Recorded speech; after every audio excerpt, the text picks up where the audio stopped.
Hey everyone, welcome back to another video. And today we're going to be taking a look at this thing called air dry foam clay. This is like the box that you can get like at essentially any like craft store like Hobby Lobby or Joann's or something like that. And I want to take a look at it because I've always kind of seen like videos of it. I've always seen it at the craft store, like I said, and I've always been curious to try it out and see what it's like. And so I decided to just bite the bullet and just give it a shot and see what it's like. And I mean, I gotta say it's definitely an interesting type. I mean, it's not normal clay, obviously, it's foam clay, but it's not the regular type of clay that I'm used to. It's very well,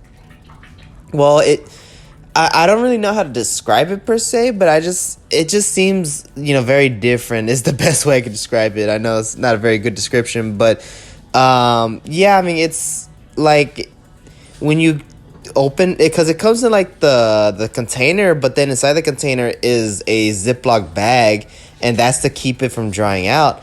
And when you take it out for the first time, it's very oily. That's actually when it's most malleable. That's when you can like really shape it.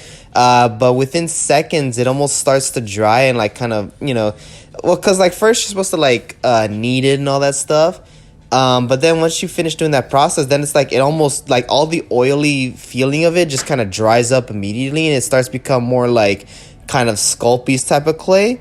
But it dries very quickly, and I don't like it dries in a way where it's like you can still shape it, but you can't really sculpt detail into it. Like I'll kind of explain more as I go on. But yeah, I mean it's I mean just for starters, it's just a very interesting and different type of clay that I wasn't quite used to, and I feel like if I had more time, I could probably, you know, if I had more time and I thought of something, useful for it, I could probably make something really cool out of it. Definitely seems more for like accessories or, things like that. Or if you already have a basic shape with regular EVA foam, then you can like, kind of just put it on top and, to make a more natural looking shape. But yeah, with that long intro on the way, let's go ahead and get into some stuff I made. Okay, so one of the first things I decided to make was this kind of batarang. It's the Ben Affleck batarang from Batman vs Superman. I thought it'd be kind of cool thing to try out and just see if I could like get the thickness right and everything.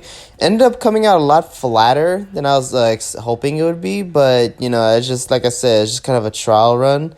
And yeah, I mean, I just essentially just pulled up a picture and just tried to smooth out a shape and make the general shape of that type of batarang from the film. It also came out a lot bigger. Like it was actually as big as like I would say like the chest emblem from the film. So that's kind of kind of got the proportions and everything wrong there. But still, I mean, it was just interesting, and this is where I got to really feel the clay and just see what it was like. And I mean, even at it when it's smooth and when it's not really, when it's still kind of wet, it's like it actually feels as porous as EVA foam does, if that makes any sense. So it still has that very foam like feel to it, which is why I say like it feels so different. I mean, I know it's like it should be obvious, but it just, I don't know, when I was messing with it, it really just didn't feel like any kind of clay that I'm just sort of used to. And it's not like I'm a connoisseur of clay or anything like that, but it was a very different texture, different type of curing time and everything. It was just kind of different overall.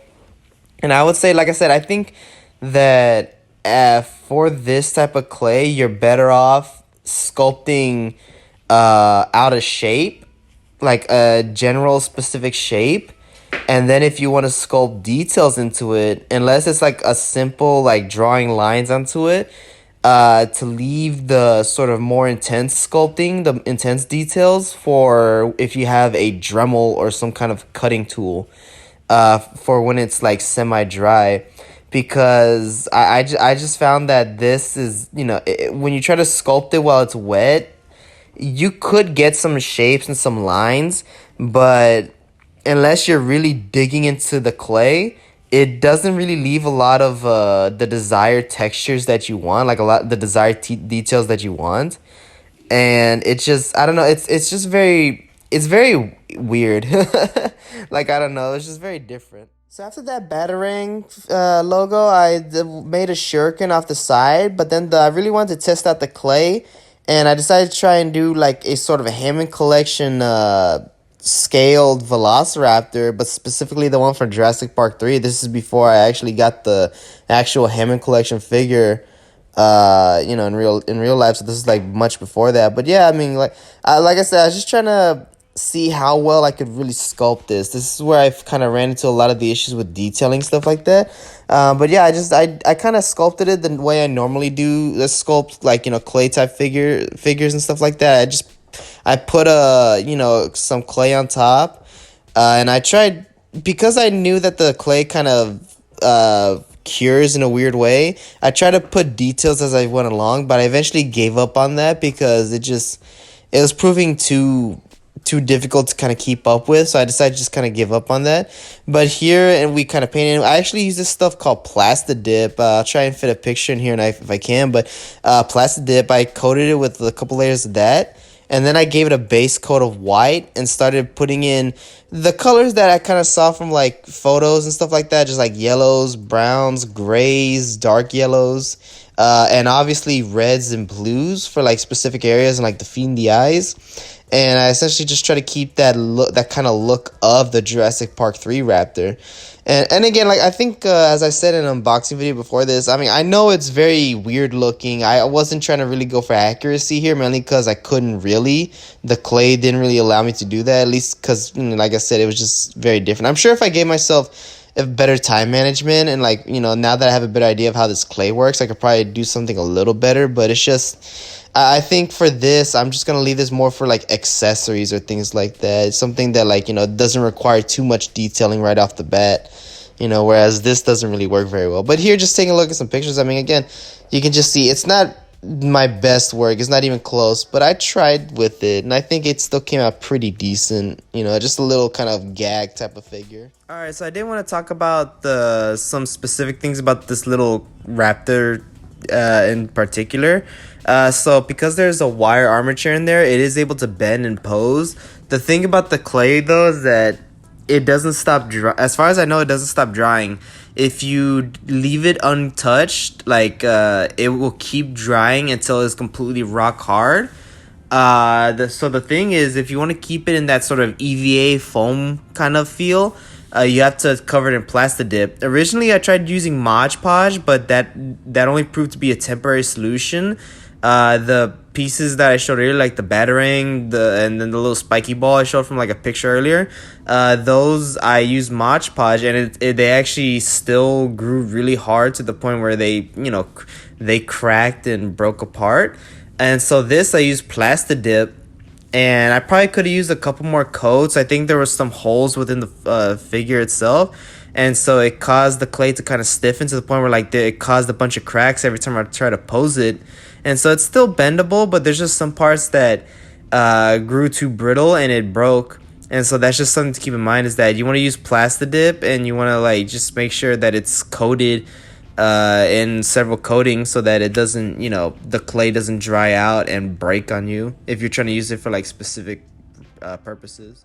Speaking of the Plastidip, I did just want to go over it real quick. So I looked up some videos from professional, like, EVA foam cosplayers on YouTube, and I mean, essentially you want to I believe put it in warm water. I think I saw one video that said that helps with, with releasing it from the bottle, and basically shake it, of course, and then give, like, I want to say a few really good coats of it. Obviously let it dry in between coats.